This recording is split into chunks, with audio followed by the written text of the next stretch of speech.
Ayo, segera download Quran Tadabbur, tafsir dalam genggaman Anda.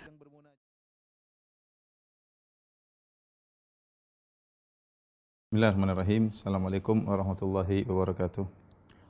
Alhamdulillahi ala ihsanih wa syukru lahu ala taufiqihi wa amtinanih wa asyhadu an la ilaha illallah wahdahu la syarika lahu ta'ziman li sya'nih wa asyhadu anna Muhammadan abduhu wa rasuluhu da'ila ridwanih.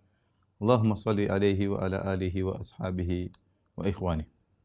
Para ibu-ibu yang dirahmati Allah Subhanahu wa taala, majelis taklim Al-Ittiba yang dirahmati oleh Allah Subhanahu wa taala. Alhamdulillah pada kesempatan kali ini kita melanjutkan kembali pembahasan kita dari tafsir surat Al-Baqarah. Kita sampai pada ayat ke-25. Allah Subhanahu wa taala berfirman, "Wa basyiril ladzina amanu wa amilus solihati anna lahum jannatin tajri min tahtihal anhar." Dan berilah kabar gembira wahai Muhammad kepada orang-orang yang beriman dan beramal saleh, anna lahum jannat, bahwasanya bagi mereka jannatin tajri min tahtihal anhar. Jannat maksudnya taman-taman, surga-surga yang mengalir di bawahnya al-anhar. Mengalir di bawahnya sungai-sungai. Kullama ruziqu minha min thamaratir rizqa, setiap kali mereka diberi buah-buahan sebagai rizki bagi mereka, qalu hadzal ladzi ruziqna min qabl. Maka mereka mengatakan, inilah yang pernah diberikan kepada kami sebelumnya. Wa utubihi mutasyabiha, dan mereka diberikan rizki yang mirip-mirip, ya, yang serupa. Walahum fiha azwajun mutahharah wa hum fiha khalidun. Bagi mereka istri-istri yang disucikan dan mereka kekal di dalamnya, ya, kekal di dalamnya. Baik, kita akan bahas ayat tersebut. Allah Subhanahu wa taala berfirman di awal ayat, kata Allah Subhanahu wa taala, "Wa basyiril ladzina amanu." Wa basyiril ladzina amanu wa amilus shalihat anna lahum jannatin tajri min tahtihal anhar.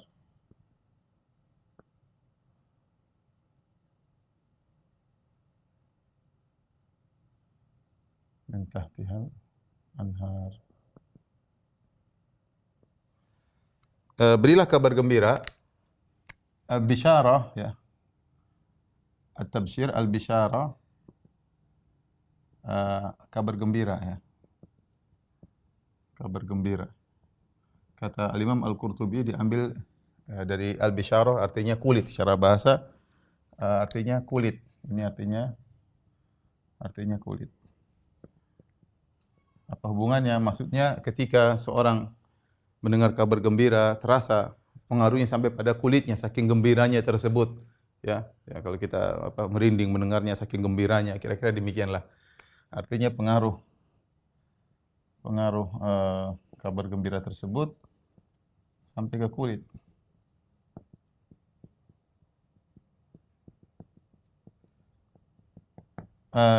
Saking besarnya kabar gembira tersebut. Terkadang basyara kadang juga dimaksud adalah memberi kabar keburukan, seperti wa basyirhum bi adzabin alim. Kata Allah, berilah kabar kepada mereka dengan azab yang pedih. Tapi ada disebutkan dengan azab yang pedih. Tapi kalau disebut saja bisyarah tanpa ada disebutkan embel-embelnya, bisyarah artinya kabar gembira. Tapi kalau Allah ingin mengejek orang-orang kafir, kata Allah, wa basyirhum bi adzabin alim. Beri kabar gembira mereka dengan azab yang pedih. Maksudnya Allah mengejek mereka, ya. Padahal itu adalah kabar yang menakutkan. Ini artinya bisyarah. Jadi Nabi disuruh memberi kabar gembira. Kepada siapa? Kepada alladzina amanu, orang-orang yang beriman, wa amilus solihat, dan beramal saleh, ya. Ini dalil bahwasanya iman yang benar melazimkan amal, ya. Melazimkan amal saleh, ya.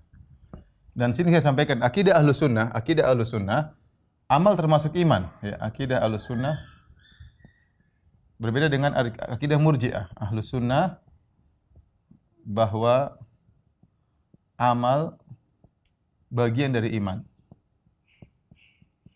Ya, iman terdiri atas 3. Karena iman ada 3, ada i'tiqad. Iman itu ada i'tiqad, keyakinan.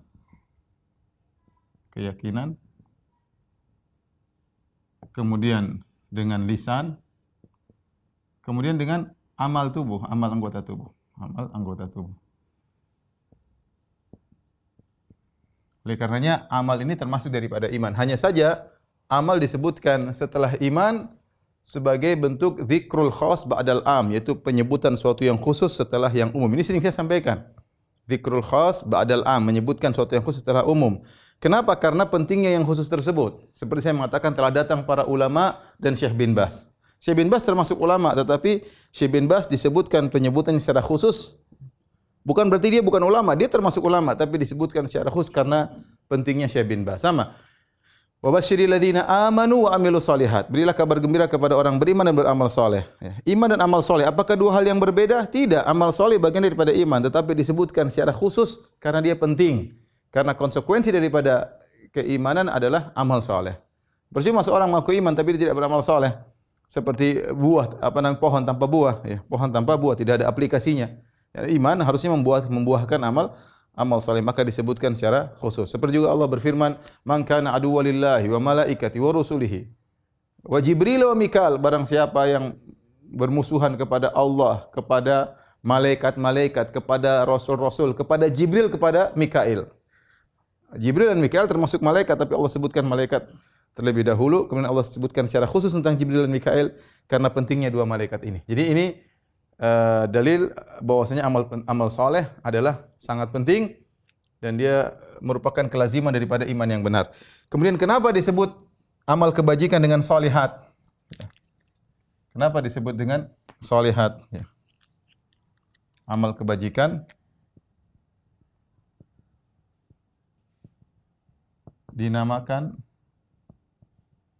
dengan solihat. Soleh itu baik. Itu baik ya. Kata Syekh Sa'di rahimahullahu taala, karena dengan amal soleh baiklah segala urusan. Ya. Karena dengan amal soleh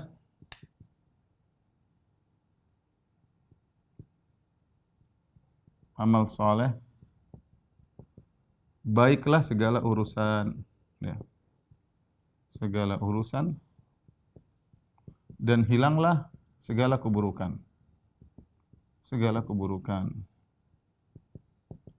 Jadi ibu-ibu yang dirahmati Allah Subhanahu wa taala, majelis taklim al-ittiba, kalau ibu-ibu ingin baik urusan rumah tangga, urusan dengan anak-anak, ibu sendiri harus saleh, beramal saleh. Kalau kita beramal saleh, ya beramal saleh untuk diri kita pribadi dan dengan Allah, beramal saleh antara kita dengan suami. Apa sih amal saleh yang bisa saya lakukan pada suami saya? Apa sih amal saleh yang bisa saya lakukan kepada anak-anak? Apa sih amal saleh yang bisa saya lakukan kepada tetangga? Apa sih amal saleh yang bisa saya lakukan terhadap kawan-kawan sesama majelis taklim? Apa sih amal saleh yang bisa saya lakukan kepada guru saya? Semua amal saleh itu mendatangkan kebaikan. Ya. Kalau ada yang salah, ada yang ribut, ada yang enggak beres, berarti ada amal saleh yang tidak kita kerjakan di poin-poin tersebut. Maka kata Syekh Sa'di dinamakan amal saleh karena amal saleh, amal kebajikan disebut dengan as-salihat, ya. Amal-amal kebajikan yang baik karena salihah itu artinya kebaikan ya. Kenapa? Karena amal saleh itu, kebajikan itu akan membuat baik segala hal. Apa kabar gembiranya? Inilah kabar gembiranya. Inilah kabar gembiranya.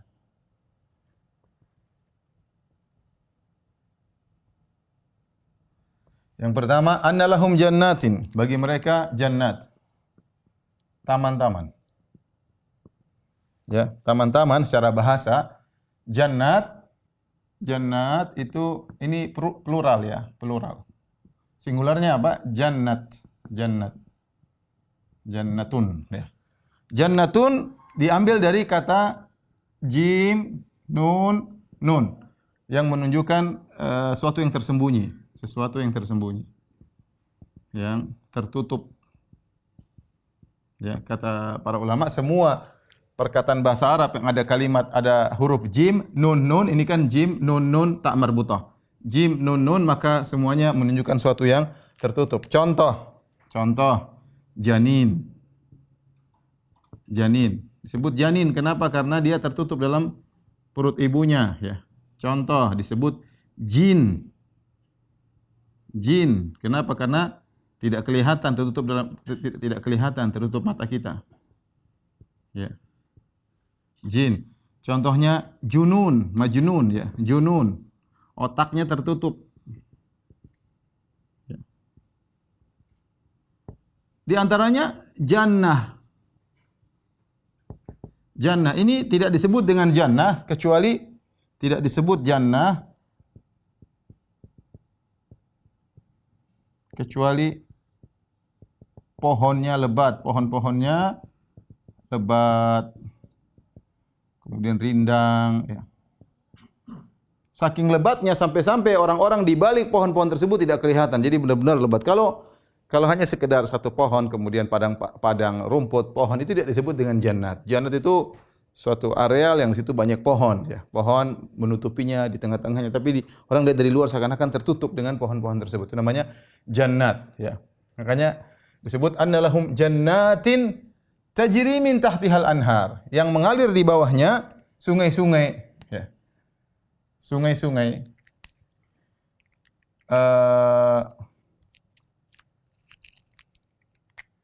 Sudah sering kita bahas ya. Sungai-sungai mengalir di bawah pohon-pohon tersebut. Ya, sungai-sungai tersebut banyak sebagaimana sering kita jelaskan, ada sungai air tawar segar. Fiha anharun min ma'in ghairi asin wa anharun min labanin. Sungai susu ya, min laban lam yataghayyar ta'mu, yang tidak berubah bau dan rasanya ya. Sungai susu, kemudian dia tidak menggumpal, kemudian dia tidak kecut ya. Kemudian wa anharun min khamrin ladzatan lisyaribin, sungai khamar. Kemudian wa anharun min asali musaffa, sungai madu. Wa asyiril ladzina amanu wa amilus solihati anna lahum jannatin tajri min tahtihal anhar. Berilah kabar gembira kepada orang beriman dan amal saleh bagi mereka kebun-kebun atau taman-taman yang mengalir di bawahnya sungai-sungai ya. Kemudian kata Allah Subhanahu wa taala, "Kullama ruziqu minha min thamaratin rizqan qalu hadzal ladzi ruziqna min qabl." Kullama ruziqu minha min thamaratin rizqa qalu hadzal ladzi ruziqna min qabl. Setiap kali mereka diberi rizki dari kullama ruziqu minha min thamaratin rizqan, diberikan buah-buahan, setiap mereka makan buah-buahan dari kebun tersebut, ini buah-buahan sebagai rizki bagi mereka,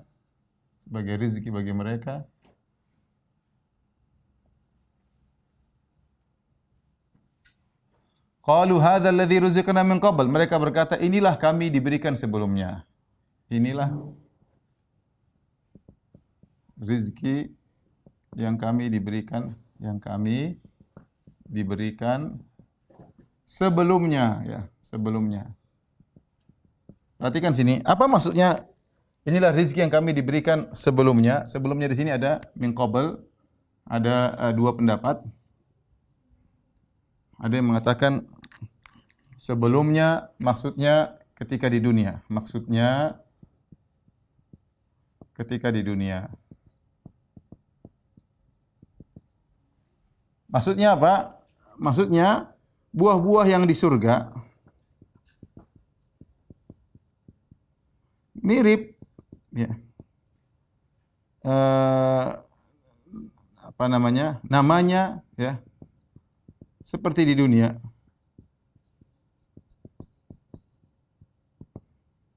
Tapi hakikatnya berbeda. Jadi mungkin kalau seorang masuk surga, oh iya ini mangga ya, tapi mirip tapi beda ya. Mirip tapi beda ya. Karena kata Ibnu Abbas berkata, laisa syai'un fil jannah mimma fid dunya illa al-asma'.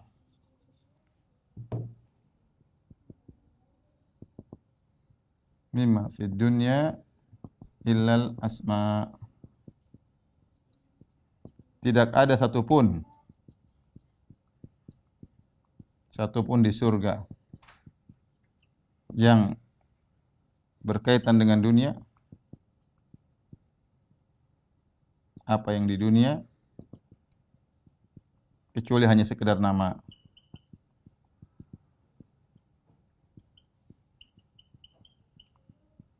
Ini pendapat pertama ya.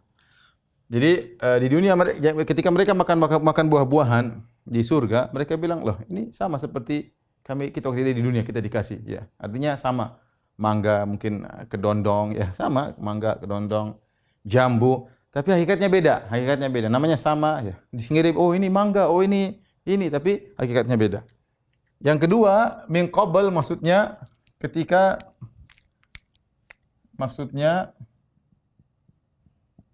buah yang mereka makan sekarang, buah yang mereka makan di surga sekarang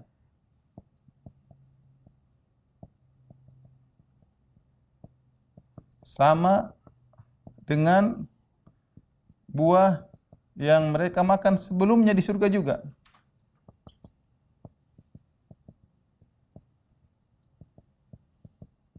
Di surga juga. Maksudnya kalau kita gampangannya pagi jam 8 makan buah, nanti jam 10 makan boluh. Sama. Sama jam 8, jam 10, jam 11 makan lagi sama, ya. Sama dari siapa itu? Sama-sama lezat, ya. Sama-sama lezat, ya. Nikmat, ya. Segar dan yang lainnya. Ini min qabl, ya. Min qabl. Makanya setelah itu Allah berfirman wa utubihi mutasyabiha. Kata Allah, wa utu bihi mutasyabiha. Mereka diberikan dengan yang mirip-mirip. Mereka diberikan yang serupa. Mereka diberikan dengan yang serupa. Nah, ini juga apa maksudnya serupa di sini? Buah-buahan yang mereka makan, apa maksudnya yang serupa? Di sini ada beberapa pendapat di kalangan para ulama apa yang dimaksud dengan serupa. Disebutkan oleh Syekh Sa'di rahimahullahu taala 3 pendapat. Yang pertama yaitu serupa dari sisi nama. Tapi rasa berbeda. Kita di dunia aja bisa ya, kita di dunia mangga. Kita mangga kan macam-macam, ada mangga ini, ada mangga anu, mangga ini banyak. Mangga banyak ya. Kita jambu ini, jambu anu, jambu ini, jeruk ini, jeruk anu, jeruk ini ya. Tapi rasanya beda semua, mirip-mirip. Namanya sama-sama jeruk, tapi macam-macamnya banyak dan semuanya lezat. Namanya sama-sama mangga ya. Tapi macam-macamnya banyak. Mangga saja macam-macam ya. Luar biasa. Jadi di dunia apalagi di surga. Kemudian Syekh Sa'di mengatakan di antara yang keduanya adalah maknanya sama dari sisi warna. Warna, tapi buahnya beda-beda. Beda-beda. Contoh, kita di dunia sebagai penggambaran, misalnya kita di dunia hijau, banyak yang hijau. Mangga ada kulitnya hijau, jambu ada kulitnya hijau ya. Tapi luas beda sekali. Warna warnanya mirip-mirip ya. Ada ini warnanya kuning, langsat warnanya kuning, duku warnanya kuning, mangga warnanya kuning, tapi rasanya beda semua. Jadi sama sisi warna. Ini pendapat. Pendapat yang lebih kuat yang dipilih oleh Syekh Sa'di rahimahullahu taala bahwasanya yang dimaksud dengan mirip serupa yaitu serupa dari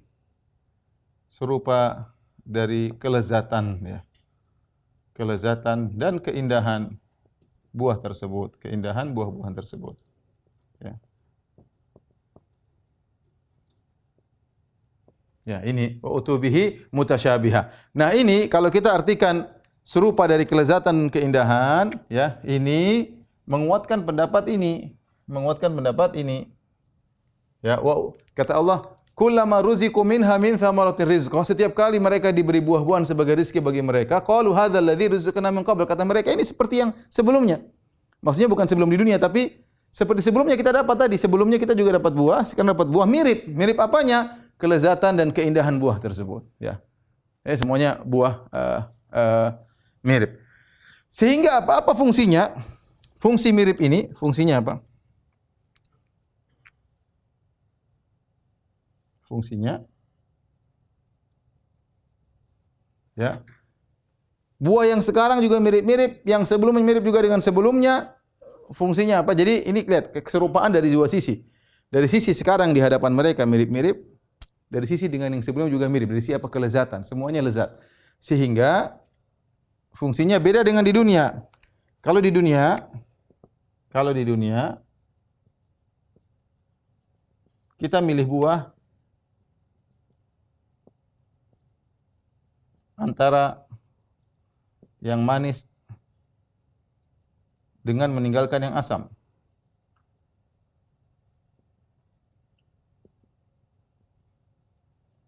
Sebaliknya, kadang sebaliknya. Kadang milih yang kecut, meninggalkan yang manis. Ada yang suka yang kecut, meninggalkan yang manis. Sebaliknya juga kadang milih yang mengkal, manis tapi mengkal, meninggalkan yang lembek.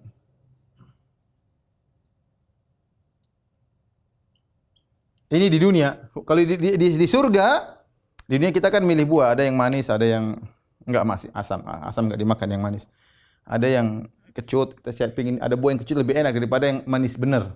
Ada yang cari yang mengkal, yang lembek kita enggak suka. Di dunia kita milih semuanya enak. Semuanya enak.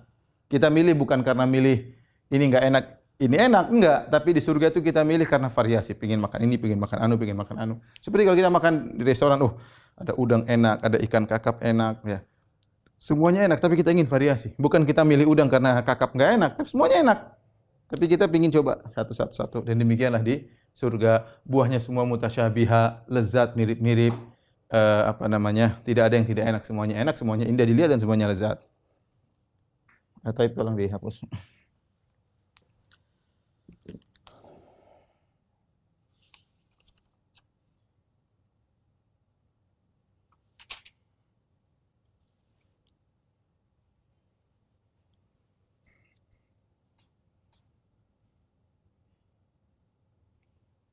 Tapi sebelumnya saya lanjutkan aja biar kita satu paragraf ya. Kata Allah Subhanahu wa taala ayat selanjutnya.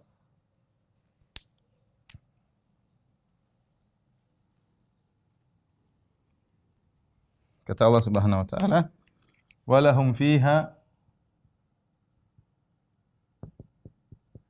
azwajun mutahharah wa hum fiha khalidun." Kata Allah Subhanahu wa taala, bagi mereka di surga istri-istri yang disucikan, mutahharah, yang disucikan. Wa hum fiha khalidun, dan mereka kekal di surga, kekal di surga. Taib. Disucikan di sini, disucikan dari apa?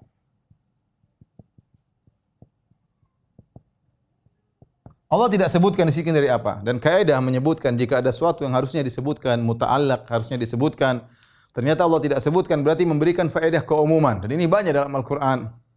Seperti saya sering sampaikan seperti ketika Allah berfirman, "Innal abrara lafi na'im 'alal ara'iki yanzurun. Ta'rifu fi wujuhihim nadratan na'im." Sungguhnya orang-orang baik, orang abrar di atas dipan-dipan mereka memandang. Tapi Allah tidak sebutkan objeknya, apa yang mereka pandang, tapi Allah hanya sebutkan akibatnya. Ta'rifu fi wujuhihim nadratan na'im. Kau lihat mereka dalam kondisi bahagia karena memandang. Nah, kata para ulama, memandang sini umum. Apa semua yang mereka pandang membuat mereka bahagia. Memandang bidadari, memandang taman mereka, memandang keluarga mereka dalam surga, memandang wajah Allah Subhanahu wa taala, memandang pelayan-pelayan mereka, memandang kerajaan mereka. Sama ini, walahum fi azwajun mutahharah. Bagi mereka di surga istri-istri yang disucikan. Disucikan dari apa? Tidak disebutkan, berarti umum. Ketika tidak disebutkan berarti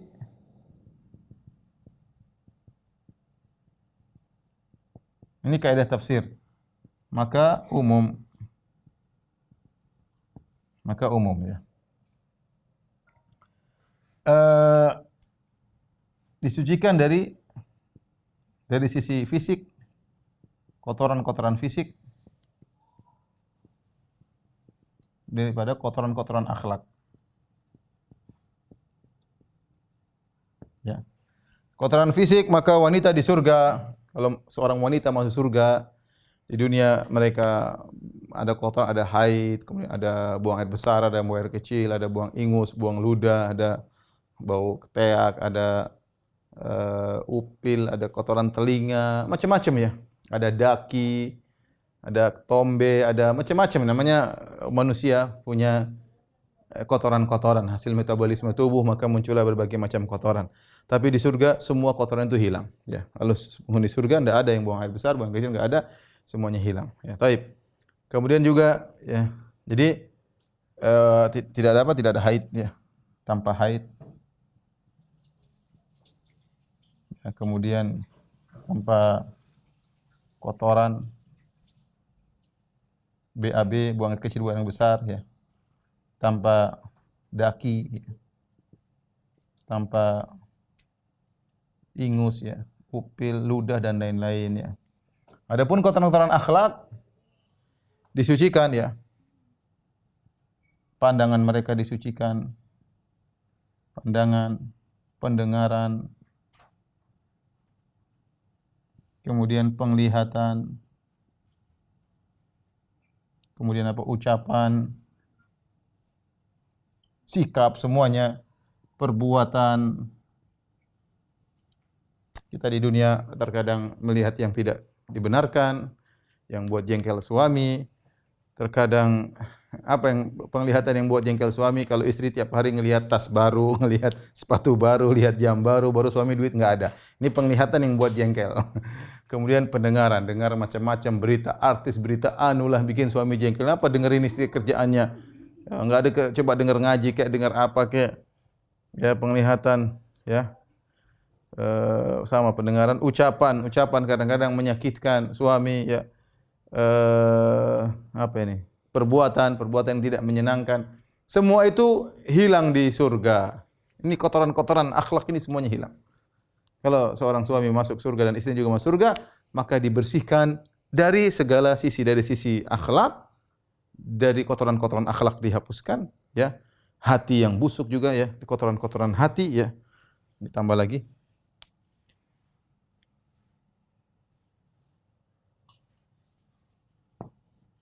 Pendengaran, penglihatan, perbuatan, ini kotoran hati, ya. Kalau di dunia mungkin sebagian wanita suudzon pada suami, dengki sama suami, dendam sama suami, tidak mudah memaafkan suami. Insyaallah kalau di surga itu semua hilang. Dan ini di antara kenikmatan yang Allah berikan kepada penghuni surga. Tentu hukumnya sebaliknya juga, jika seorang wanita masuk surga maka suaminya juga demikian. Suaminya tadinya melihat yang tidak menyenangkan, lihat apa kayak, lihat ini kayak, mendengar apa yang tidak mengungkapkan kata-kata yang menyakitkan hati istri, semuanya hilang. Semuanya hilang, ya. Cinta yang tadinya tidak cinta, kasar, semuanya hilang kalau di surga. Semuanya menyenangkan, ya. Kemudian juga sama laki-laki, enggak ada kotoran, enggak ada ini, semua ini berlaku bagi laki-laki maupun perempuan. Tolong dihapusin.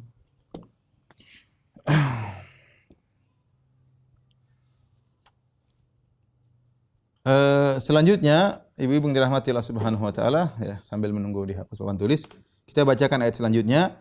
Ayat ke-26. Innallaha la yastahyi ay yadriba mathalan ma ba'udatan fama fawqaha. Sungguhnya Allah tidak malu, ya, untuk membuat perumpamaan berupa nyamuk atau yang lebih rendah daripada itu, ya. Fa ammal ladzina amanu, adapun orang yang beriman, fa ya'lamuna annahu al-haqqu min rabbihim. Adapun orang yang beriman, maka mereka tahu bahwasanya ini perumpamaan tersebut adalah kebenaran dari Rabb mereka.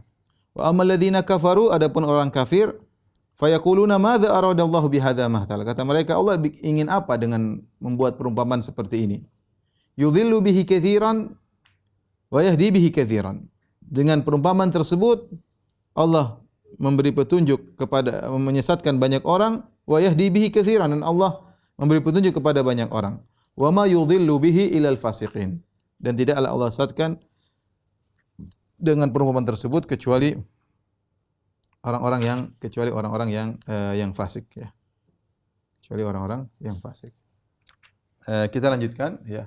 Kata Allah Subhanahu wa taala, "Innallaha la yastahyi an yadriba mathalan ma ba'udatan ma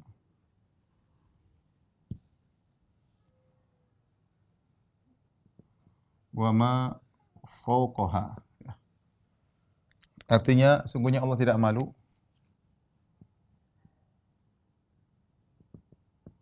Allah tidak malu. Tidak malu untuk membuat perumpamaan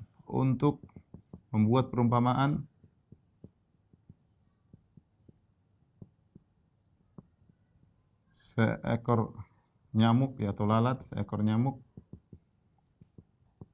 atau yang lebih rendah daripada itu.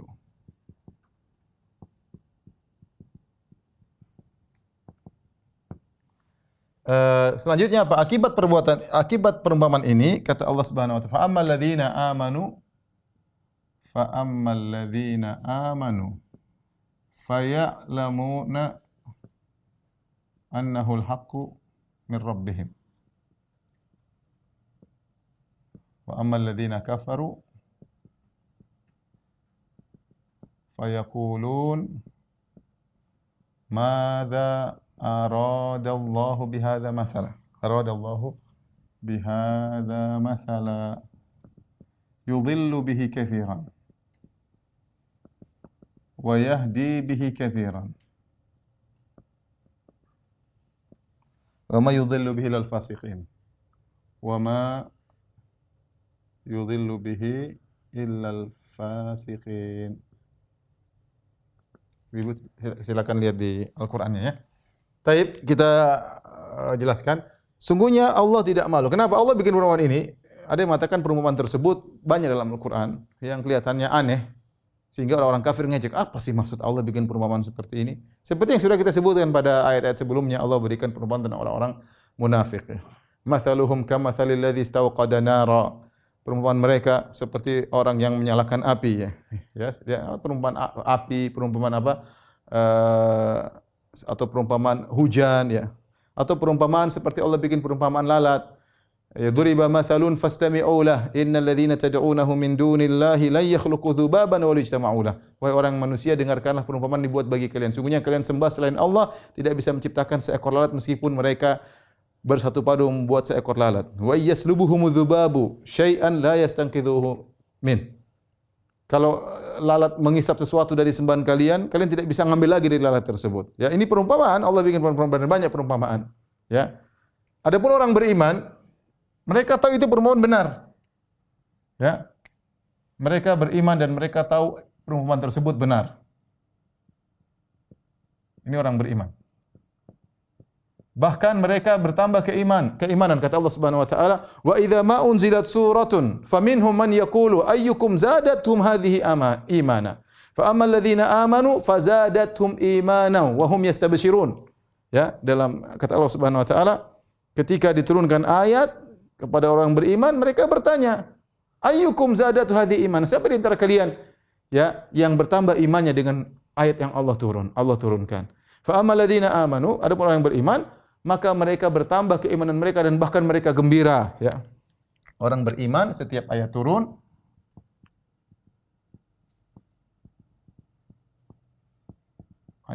mereka gembira. Mereka gembira dan tambah keimanan. Ya.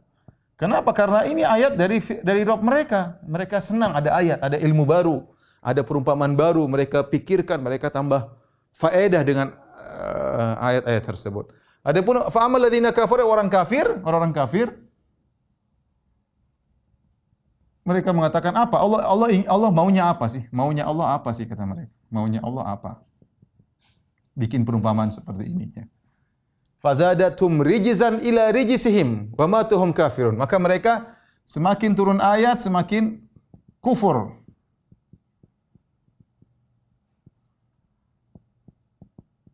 Kata Allah Subhanahu wa taala, rijsan ila rijsihim, semakin kufur, semakin parah kekufuran mereka. Makanya mereka tanya, Allah maunya apa bikin perumpamaan seperti ini? Kata Allah, yudhillu bihi katsiran. Allah menyesatkan banyak orang. Dengan perumpamaan tersebut Allah sesatkan banyak orang. Dengan perumpamaan tersebut Allah beri hidayah kepada banyak orang. Wa yahdihi bi katsiran. Allah beri hidayah kepada banyak orang.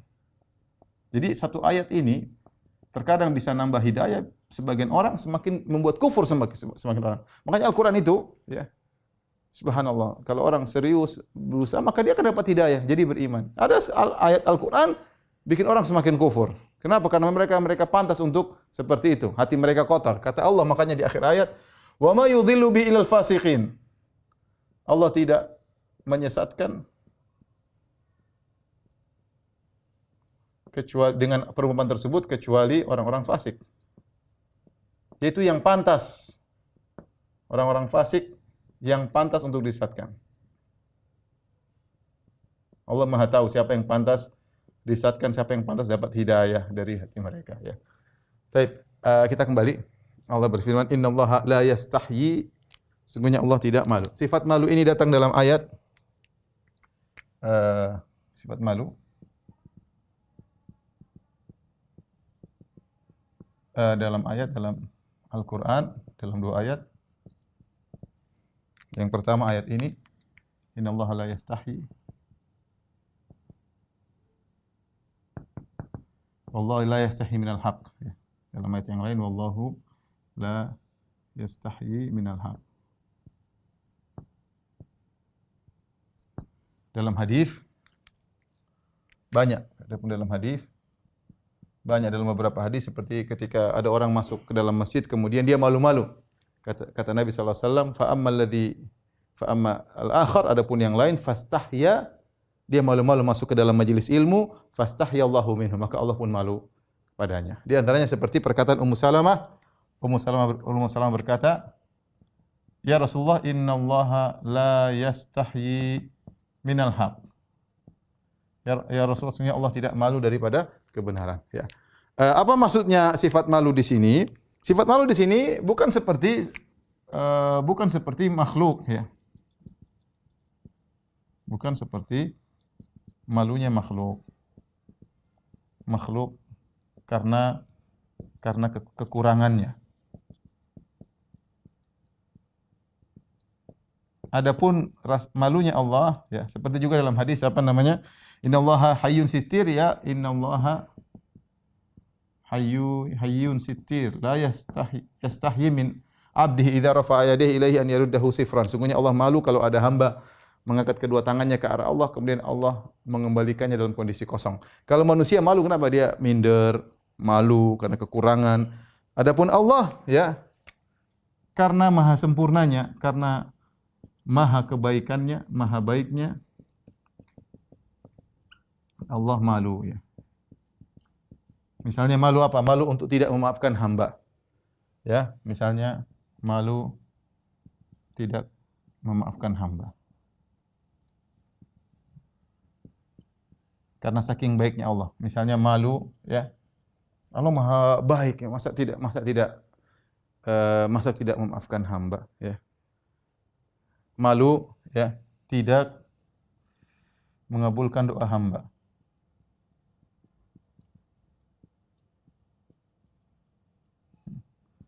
Malu, ya, mengumbar dosa hamba. Karena saking baiknya Allah. Ya, kalau hamba melakukan maksiat bersendirian, Allah tidak bongkar. Allah malu, ini hambaku, ya. Dan beda dengan malunya manusia. Kalau manusia karena kekurangan, kalau Allah karena saking baiknya sehingga Allah malu. Kita dapati sebagian manusia demikian juga. Kalau saking baiknya dia, kalau kita minta tolong dia enggak enak kalau enggak nolong. Ya, demikian juga Allah Subhanahu wa taala. Tapi semuanya ini Allah lakukan. Allah punya sifat yang lain adalah Al-Hakim, Allah bijak. Meskipun Allah malu tidak mengabulkan doa seorang hamba, tapi Allah tahu hamba ini tidak pantas dikabulkan doanya karena begini-begini, yang tahu hanyalah Allah Subhanahu wa taala. Jadi beda. Kita Ahlus Sunnah tetap aja Allah malu, tetapi tidak seperti malunya manusia yang dibangun di atas kekurangan atau karena minder dan yang lainnya, ya. Jadi ayat ini menjelaskan bahwasanya Allah Subhanahu wa taala tidak malu untuk beri perumpamaan. Apa masalahnya? Ya, perumpamaan ini baik untuk orang-orang beriman. Orang berfikir mereka bisa dapat hidayah. Makanya Allah mengatakan, "Wa yahdi bihi katsiran." Perumpamaan ini membuat orang banyak dapat hidayah. Oh, ternyata perumpamaan luar biasa indah dari Tuhan Rabbul Alamin. Mereka paham apa yang dimaksud, ya. Dan orang-orang fasik tidak dapat petunjuk. Mereka bilang apa yang maksudnya Allah bikin perumpamaan seperti ini? Makanya Allah mengatakan yudhillu bihi katsiran wa yahdi bihi katsiran. Wa ma yudhillu bihi illal fasiqin, dan Allah tidak menyesatkan kecuali orang fasik. Apa maksudnya fasik? Fasik secara bahasa artinya keluar, ya. Secara bahasa artinya keluar. Ya, keluar, ya. Jadi maksudnya apa? Keluar dari ketaatan. Orang fasik, ya. Kalau kita bahasa istilah kita biasanya, ya. Biasanya diitlakan, itu diberikan, maksudnya diberikan kepada pelaku dosa besar. Pelaku dosa besar disebut orang fasik, ya. Kalau orang melakukan dosa kecil tidak dikatakan fasik, tapi dosa besar dikatakan fasik. Dan fasik ada dua, ya. Al-fisqu ada dua, ada al-fisqu al-akbar, ada al-fisqu al-asghar. Ya. Al-fisqul akbar ini sampai pada derajat kafir, kefasikan. Pada derajat kafir. Kalau ini belum sampai pada derajat kafir.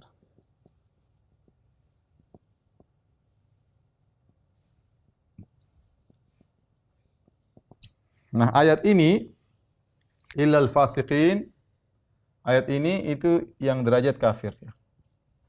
Ini contoh yang derajat kafir. Wa ma yudhillu bil fasikin. Tidak Allah beri kesesatan kecuali orang-orang yang fasik. Maksudnya yang fasiknya sampai pada kekufuran. Seperti firman Allah Subhanahu wa taala juga wa idh qulna lil malaikati isjudu li adam fasajadu illa iblis kana minal jinni. Illa iblis, kata Allah,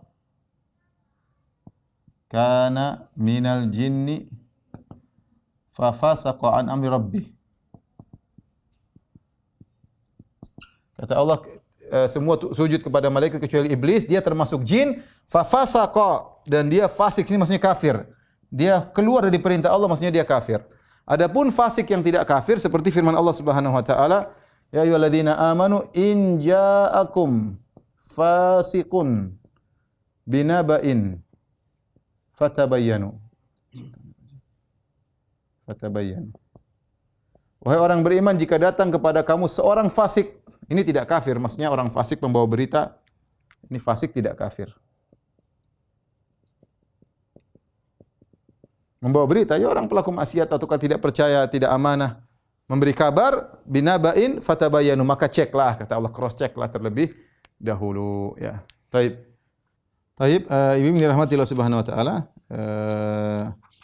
Perhatikan, saya akan baca dari Al-Qur'annya, Ibu tolong buka Al-Qur'annya, ayat selanjutnya.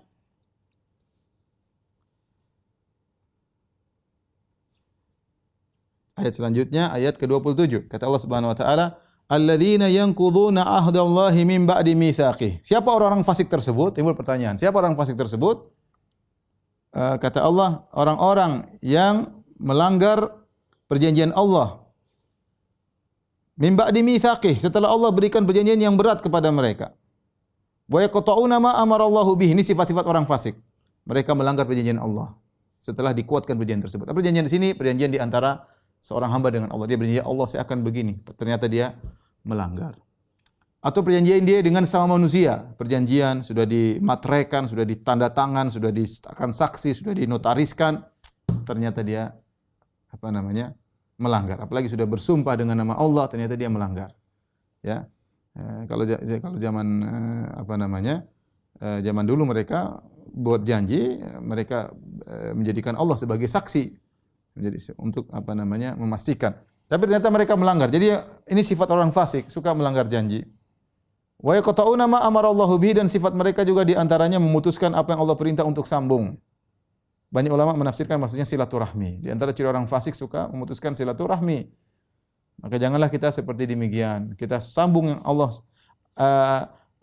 wa yaqta'una ma amarallahu bi ayyu shalah. Dan mereka memutuskan apa yang Allah perintahkan untuk disambung, di antara silaturahmi.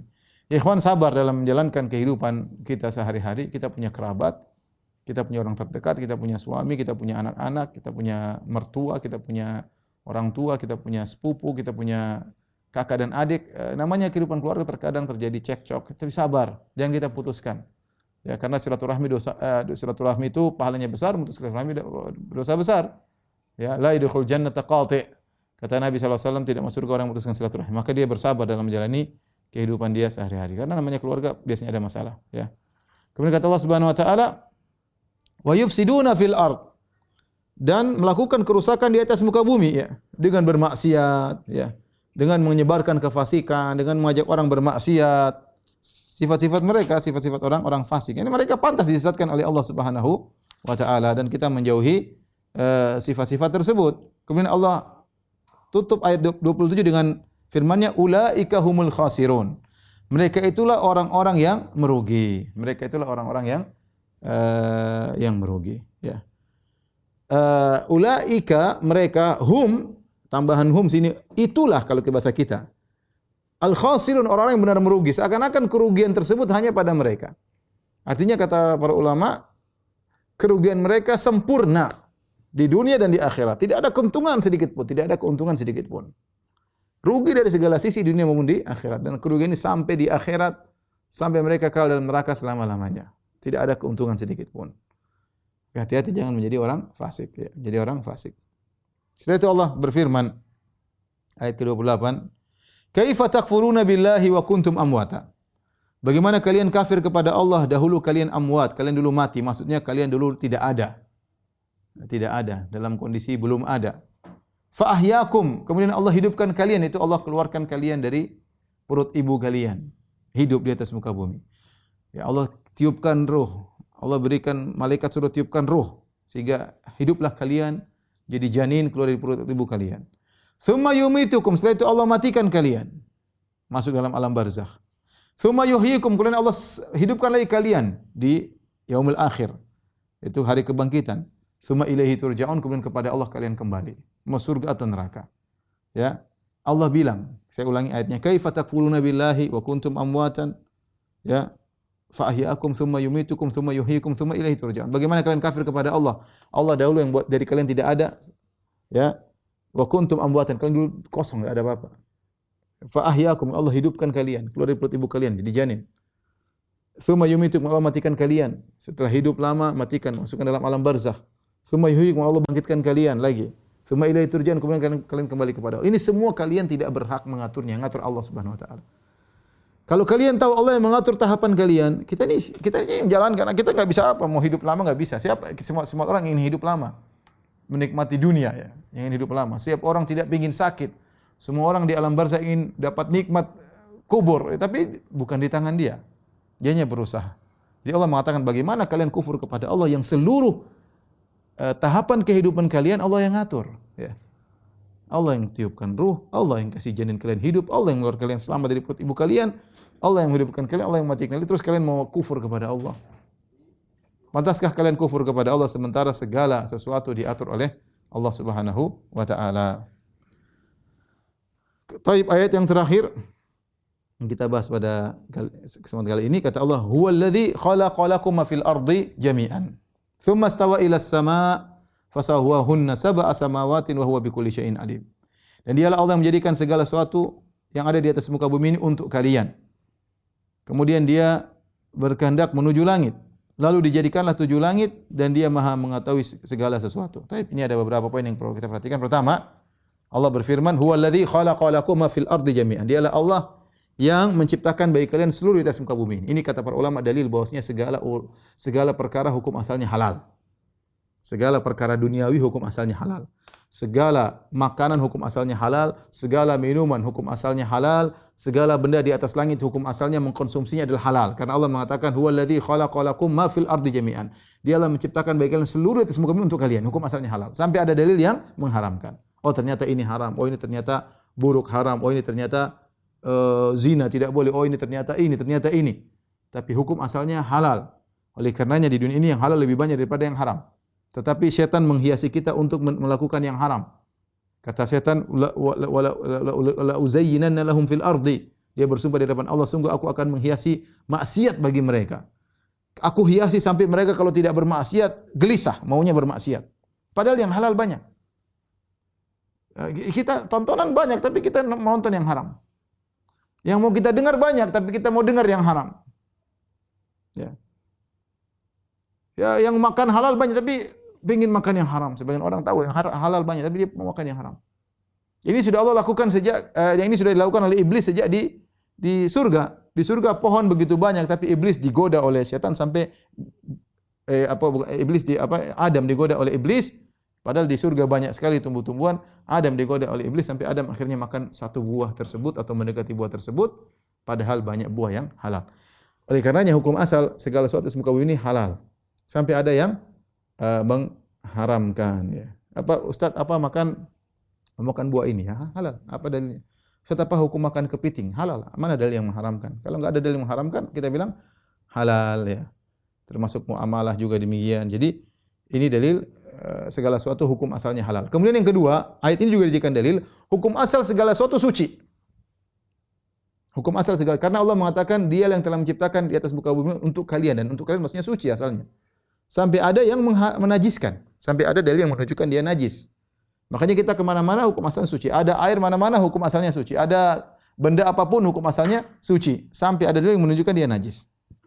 Ya. Bahkan suatu yang mungkin baunya tidak enak, belum tentu najis. Seperti contoh, seperti air liur, enggak enak baunya. Upil, tapi dia tidak najis ya. Ada hal-hal yang dia bau ya, tapi tidak najis. Ya. Oleh karenanya seperti makanan yang dibiarkan kemudian akhirnya jadi basi, baunya enggak enak tapi tidak najis ya. Tidak najis ya. Jadi intinya ayat ini menunjukkan segala sesuatu hukumnya asalnya adalah halal sampai ada yang mengharamkan, sebaliknya demikian juga asal sesuatu adalah suci sampai ada yang menajiskan, yang menunjukkan dia najis. Dia yang telah menciptakan baik kalian bumi seluruhnya. Tsumma stawa, kemudian Allah beristiwa di atas langit. Dan ini kata para ulama bahwasanya penciptaan bumi lebih dulu daripada langit. Bumi dulu baru langit. Kata Allah fasawwahunna sab'a samawat. Kemudian Allah mau menciptakan langit, Allah jadikan langit menjadi 7 ya. Menjadi 7. Ya, jadi 7 langit berlapis-lapis 7. Adapun bumi datang dalam sebagian ayat menunjukkan juga 7 lapisan seperti kata Allah Subhanahu wa taala wa minal ardi mithlahunna yatanazzal amru bainahunna ya. Allahul ladzi khalaqa sab'a samawatin wa minal ardi mithlahun di akhir dari surat Talaq. Allah yang menciptakan langit 7 lapis kemudian bumi yang semisalnya. Semisalnya maksudnya apa 7 lapis juga, apa semisal karena kokohnya. Ada yang mengatakan semisalnya maksudnya 7 lapis juga. Sebagaimana dalam hadis kata Nabi sallallahu alaihi wasallam man akhadha shibran minal ardi zulman tuwiqahu yaumal qiyamah sab'a aradin. Barang siapa yang mengambil tanah sejengkal karena berbuat zalim kepada orang lain, harta orang diambil, dia bikin sertifikatnya atau dia rampas, dia tanam macam-macam, dia bangun tembok, dia gali dan lainnya, diambil maka pada hari kiamat akan dikalungkan kepadanya 7 lapis bumi dari tanah tersebut. Menunjukkan bahwasanya bumi itu 7 lapis. Kemudian kata Allah wa huwa bikulli syai'in alim, dan Dia Maha Kuasa, Maha mengetahui segala sesuatu. Kalau Allah yang menciptakan langit, Allah yang menciptakan bumi dengan segala isinya, Allah yang menciptakan langit dengan segala isinya, Allah yang menciptakan apa yang di antara langit dan bumi, dan Allah tahu semua segala sesuatu karena segala sesuatu adalah makhluknya. Ala ya'lamu man khalaq.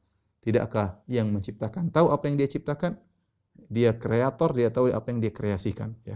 Tapi demikian saja ibu-ibu yang dirahmati Allah Subhanahu wa taala kajian kita pada kali ini. Insyaallah pertemuan berikutnya kita akan bahas tentang kisah penciptaan Nabi Adam mulai ayat 30 dan selanjutnya.